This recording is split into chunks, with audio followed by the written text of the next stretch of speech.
বিনা হিসাবে জান্নাতে যাওয়ার সবচেয়ে শর্টকাট পথ হলো নিজের বিরুদ্ধে নিজে সংগ্রাম করে, আত্মশাসন করে, নিজেকে নিজে নিয়ন্ত্রণ করে, আত্মনিয়ন্ত্রণ করে যেই কোনো মূল্যে সবরকারী হওয়ার চেষ্টা করতে হবে।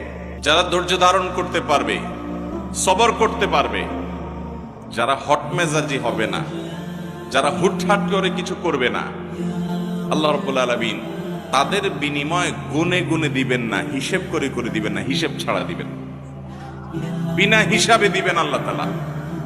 ভাইরা আমার, কিয়ামতের ময়দানে আল্লাহর কাছ থেকে হিসাব করে করে জান্নাত পাওয়া বড় কঠিন এবং জটিল কাজ।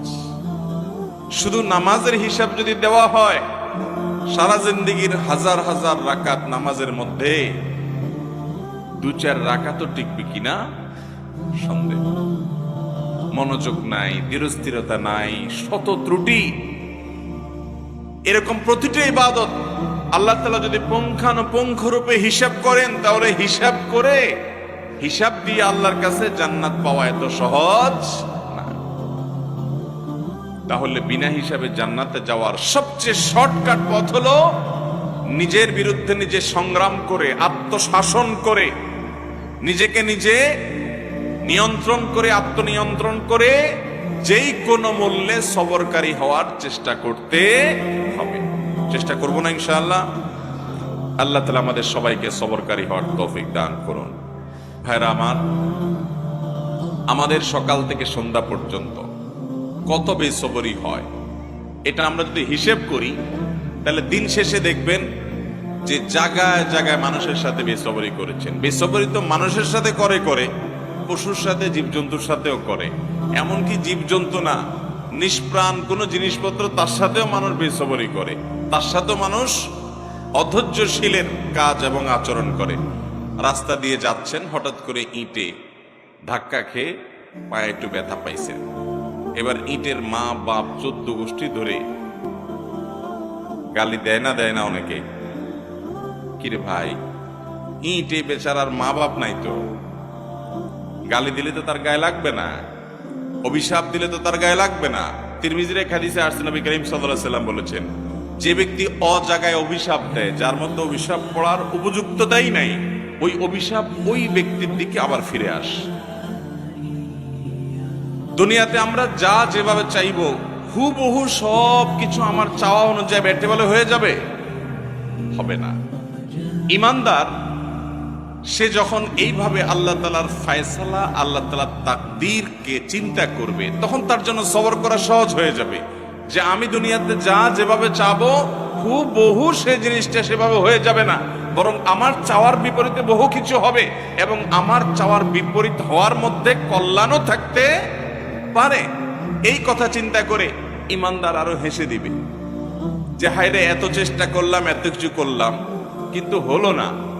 তাহলে বোঝা গেছে আল্লাহর ফয়সালা ছিল না হওয়ার, তাহলে আমি অযথাই তো এই পরিশ্রম এবং চেষ্টা করছি। তাহলে জেদ না করে, ক্ষোভ না করে, জেদ না ছেড়ে, বরং আল্লাহর ফয়সালাটা জানতে পারার পর হাসি মুখে সেটাকে বরণ করার মানসিকতা থাকতে হবে। এর নাম হলো সবর এবং ধৈর্য। ভাইরা আমার, সবরকারী ব্যক্তি সম্পর্কে নবী করিম সাল্লাল্লাহু আলাইহি সাল্লাম বলেছেন, যে ব্যক্তি কোনো জায়গায় খুব রাগ ঝাড়ার ক্ষমতা আছে, অনেক রাগ ছাড়ার ক্ষমতা আছে, এবং রাগ করার মতো ইস্যু তৈরিও হয়েছে, কিন্তু সে নিজেকে নিয়ন্ত্রণ করে রেখেছে, নিজেকে কন্ট্রোল করে রেখেছে, সে বেসবর হয় নাই, সবর করেছে।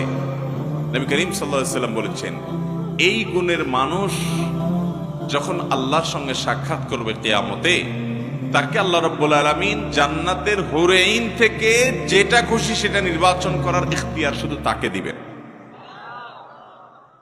অতএব সবর করার চেষ্টা করব তো ইনশাআল্লাহ। বেসবরি যখনই হবে, তখনই নিজের বিরুদ্ধে নিজের শাস্তি আরোপ করতে হবে যে আমার দ্বারা কেন বেসবরি হলো। কারোর সাথে বেসবরি করেছেন, তার কাছে মাপ চাইবেন। কোন জায়গায় বেসবরি করেছেন, তার প্রায়শ্চিত্ত নিজের উপরে নিজে আরোপ করবেন, একটা কাফারা লাজিম করবেন, দেখবেন আপনার আখলাক সুন্দর হয়ে গেছে। বেসবরকারী মানুষকে আল্লাহ অপছন্দ করেন, বান্দারাও দেখতে পারে। আর সবরকারী মানুষকে আল্লাহ তাআলা ঘোষণা দিয়েছেন কোরআনে, আল্লাহু ইউহিব্বুস সাবিরিন, ধৈর্যশীল ঠান্ডা মাথার মানুষগুলোকে আল্লাহ তাআলাও পছন্দ করেন এবং দুনিয়ার মানুষও এই মানুষগুলোকে পছন্দ করে এবং ভালোবাসে। মোহতারাম হাজরিন, নবী করিম সাল্লাল্লাহু আলাইহি ওয়াসাল্লাম নিজেকে নিয়ন্ত্রণ করার গুরুত্ব বোঝাতে গিয়ে একবার সাহাবীদেরকে দেখলেন যে কোন এক জায়গায় তাদের জটলা পড়ে গেছে। কি হয়েছে? সেখানে কোন একটা কুস্তি বা এই টাইপের কোন খেলাধুলা কম্পিটিশন চলছে। তো একজন খুব বাহাদুর কিসিমের আছে, শক্তিশালী, এই পলোয়ান কিসিমের মানুষটাকে কেউ হারাতে পারছে না। তার সাথে যে কম্পিটিটর আছে সবাইকে সে হারায় ফেলা। তখন সবাই অবাক হয়ে যাচ্ছে, সবচেয়ে বড় বীর এই লোকটা। নবী করিম সাল্লাল্লাহু আলাইহি ওয়াসাল্লাম বলেছেন, এই লোকটা বীর বুঝলাম, এর চাইতে বড় বীর আছে, তোমাদেরকে কি আমি পরিচয় করাই দেব? সাহাবীরা বলল, অবশ্যই, এর চাইতে বড় বীর কে আছে দেখতে চাই, আমরা জানতে চাই তার কথা। তখন নবী করিম সাল্লাল্লাহু আলাইহি ওয়াসাল্লাম বলেছেন, প্রতিপক্ষকে কুপকাত করে ফেলা কুস্তিতে এটা আসল এবং বড় বীরত্ব নয়। আসল বীরত্ব হলো যে ব্যক্তির মাথা গরম হওয়ার মতো যথেষ্ট কারণ উপস্থিত হয়েছে, এরপরও সে ঠান্ডা মাথায় নিজেকে কন্ট্রোল করে ধরে রাখতে পারছে, এই ব্যক্তি হলো আসল বীর, সত্যিকারের বীর, সত্যিকারের বাহাদুর। ভাইয়ের আমার, রাগ আসার পর মুখ দিয়া যা তা বলে ফেললেন, যা তা করে ফেললেন, এটা হলো অনেকটা ডায়রিয়ার রোগীর মতো। ডায়রিয়ার রোগী, এই বেচারার রোগটা যখন চরম পর্যায়ে পৌঁছায় যায় তখন এতটাই ডাইরেক্ট হয়ে যায় সে আর কন্ট্রোল করে আটকায় রাখতে পারে না। বিছানায় পড়ে যায়, রাস্তায় টয়লেটে যেতে যেতে মাঝখানে মাঝপথে পড়ে যায়, কাপড় চোপড় নষ্ট হয়ে যায়, যেখানে সেখানে নষ্ট হয়ে যায়।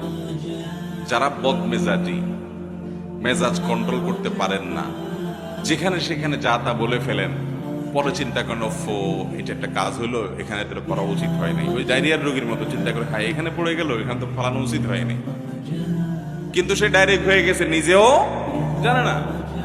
ঠিক একইভাবে বদমেজাজি মানুষগুলো, বেসবর মানুষগুলো, ধৈর্যহীন মানুষগুলো ডায়রিয়ার রোগীর মতো ডাইরেক্ট হয়ে গেছে, সে নিজেকে কন্ট্রোল করতে পারে না। ঘটনা ঘটায় দেওয়ার পরে এরপরে আফসোস করে, হারে এখানে এটা করা উচিত হয় নাই, বেশি হয়ে গেছে। এরকম হয় কি হয় না আমাদের? আল্লাহ তাআলা আমাদেরকে সবরকারী এবং ধৈর্যশীল মানুষ হওয়ার তৌফিক দান করুন।